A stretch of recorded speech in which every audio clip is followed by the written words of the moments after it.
Christmas tree, this came from the History Channel. And, you know, you like to think that when you get something from the History Channel, it pertains to history.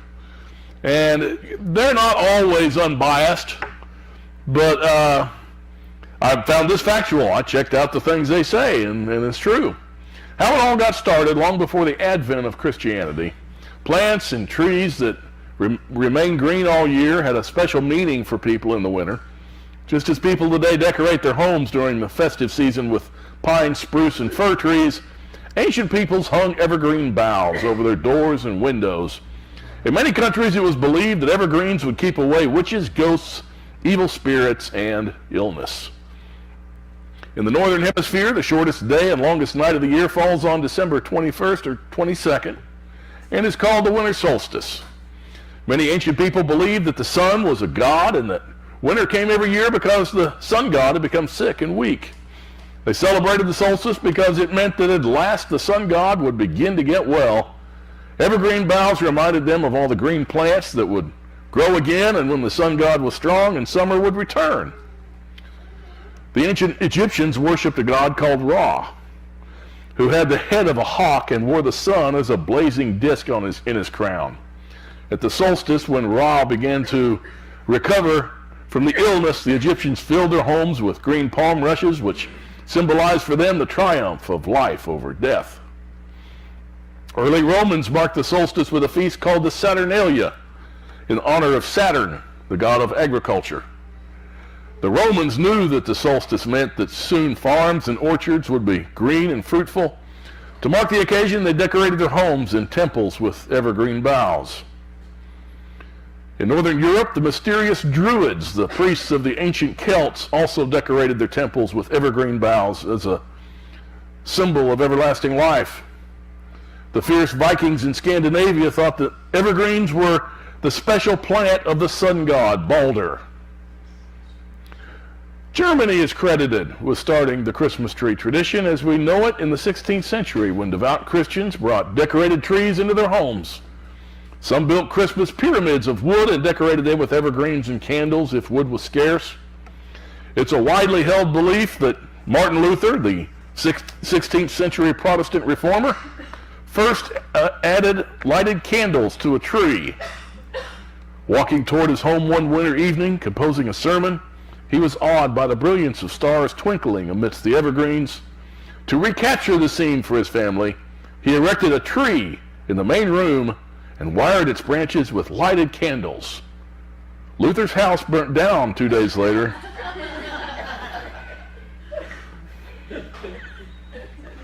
And everyone wondered why. Most 19th century Americans found Christmas trees an oddity.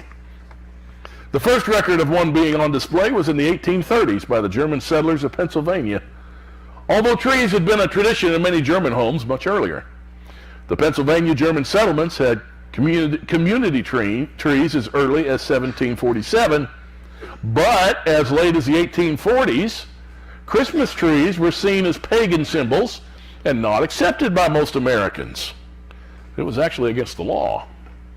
It's not surprising that, like many other festive Christmas customs, the tree was adopted so late in America. To the New England Puritans, Christmas was sacred. The Pilgrim's second governor, William Bradford, wrote that he tried hard to stamp out pagan mockery of the observance, penalizing any frivolity. The influential Oliver Cromwell preached against the heathen traditions of Christmas carols, decorated trees, and any joyful expression that desecrated that sacred event. In 1659, the General Court of Massachusetts enacted a law making any observance of December 25th, other than a church service, a penal offense. People were fined for hanging decorations. That stern solemnity continued until the 19th century, when the influx of German and Irish immigrants undermined the Puritan legacy. Now, that all came from the History Channel in their website. You know, Jeremiah 10 talks about Christmas trees. And people say, well, no, that's talking about idols. I believe it's talking about this custom of bringing a tree into your house and decorating it, and it being an idol in that way. Jeremiah 10, starting at verse 1, says, "Hear the word which Yahweh speaks to you, O house of Israel. Thus says Yahweh, do not learn the way of the nations, and do not be terrified by the signs of the heavens, although the nations are terrified by them."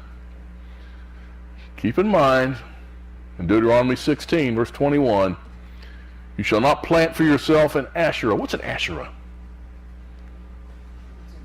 It's a tree thingy, kind of like a Christmas tree thing, of any kind of tree, beside the altar of Yahweh your Elohim, which you shall make for yourself.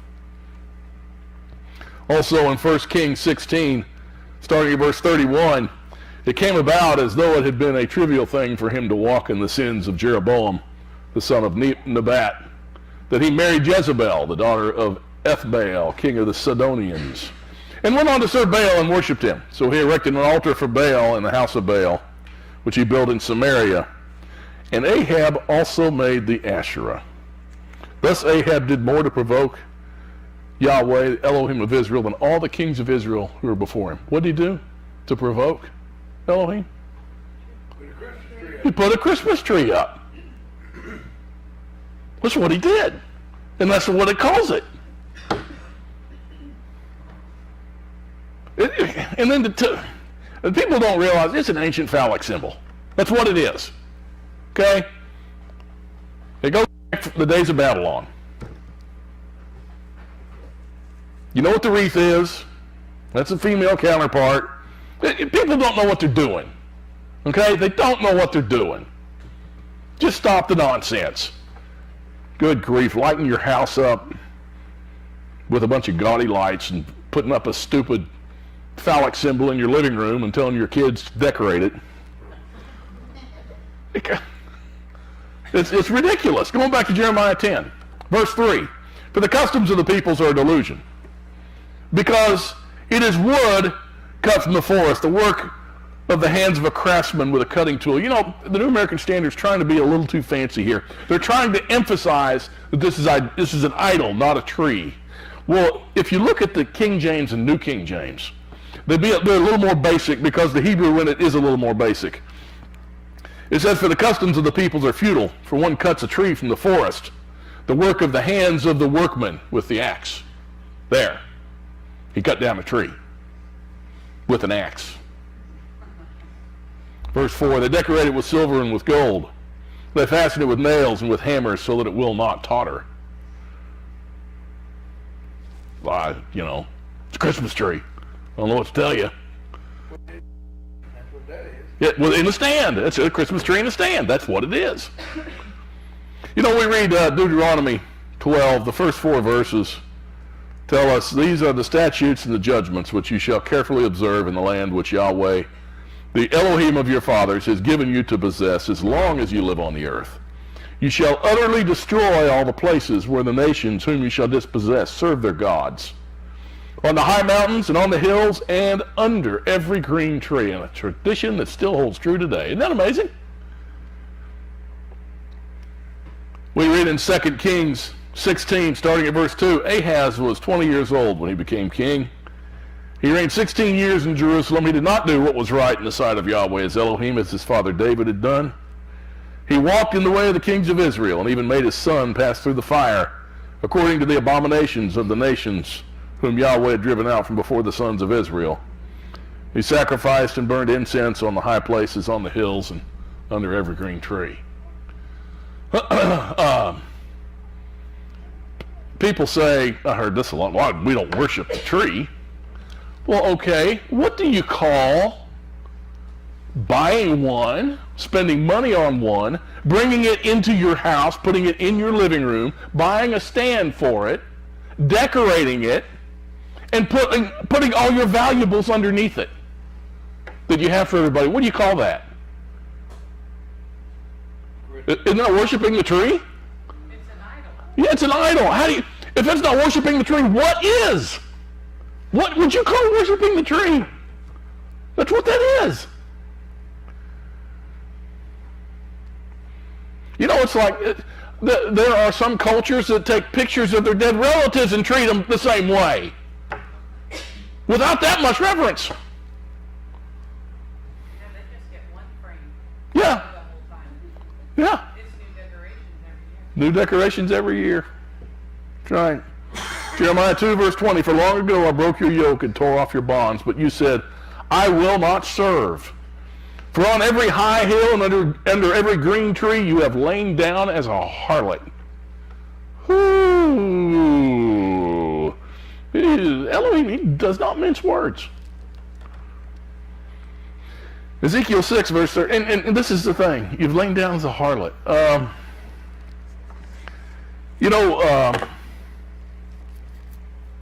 Men love women. Nowadays, I'd say most men love women. And when you find the one woman you want to marry, what you want is one that cherishes you and that's yours, not community property. Okay?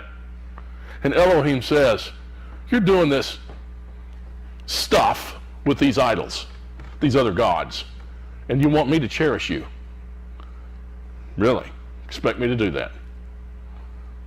He said, what does my Torah say about if you leave me and if a wife leaves her husband and goes and lays with another man? What does the Torah say about that? Can he marry her again? Nope. Can't do it. But you expect me to, is what he's saying. You've been sleeping, you've had sex with, I'm not sleeping with, sleeping's okay, everyone gets tired. But you've been having relations with all these other gods. And now you come back to me and you say, hold me. I don't want to hold you. Okay? I don't want to hold you. Ezekiel 6 verse 13, then you will know that I am Yahweh, when they're slain or among their idols around their altars and on every hill, high hill, on all the tops of the mountains, under every green tree and under every leafy oak, the places where they offered soothing aroma to all their idols. How many times does he have to tell us about this? What, in Ezekiel and Kings, in Deuteronomy and Jeremiah?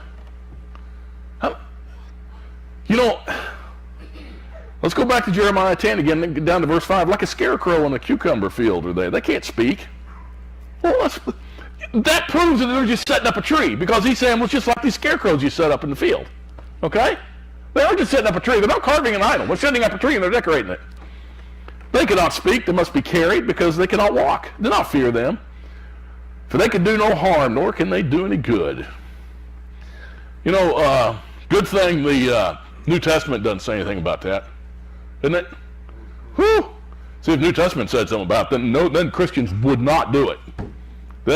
If only it was in the New Testament, then we'd be done with all this Christmas nonsense.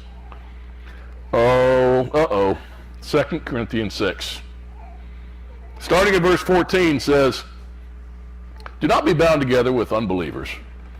For what partnership have righteousness and lawlessness? Or what fellowship has light with darkness? Or what harmony has Messiah with Belial? Who's Belial? Pagan. It's a pagan. It has something to do with them trees. Or what has a believer in common with an unbeliever? Or what agreement has the temple of God, a temple of Elohim, with Christmas trees? Idols. For we are the temple of the living Elohim. Just as Elohim said, I'll dwell in them and walk among them, and I'll be their Elohim, and they shall be my people. Therefore, come out from their midst and be separate, says Yahweh. Do not touch what is unclean, and I'll welcome you. Any questions? Oh, let me keep going here. There's more. Yeah, that's the last one. On verse 18, I'll be a father to you, and you shall be sons and daughters to me, says Adonai Yahweh. Therefore, having these promises, beloved, let us cleanse ourselves from all defilement of flesh and spirit, perfecting holiness in the fear of Elohim. What's holiness again? Being set apart from the world. Okay? The world's over here, you're over here. Don't act like the world does. Perfect that.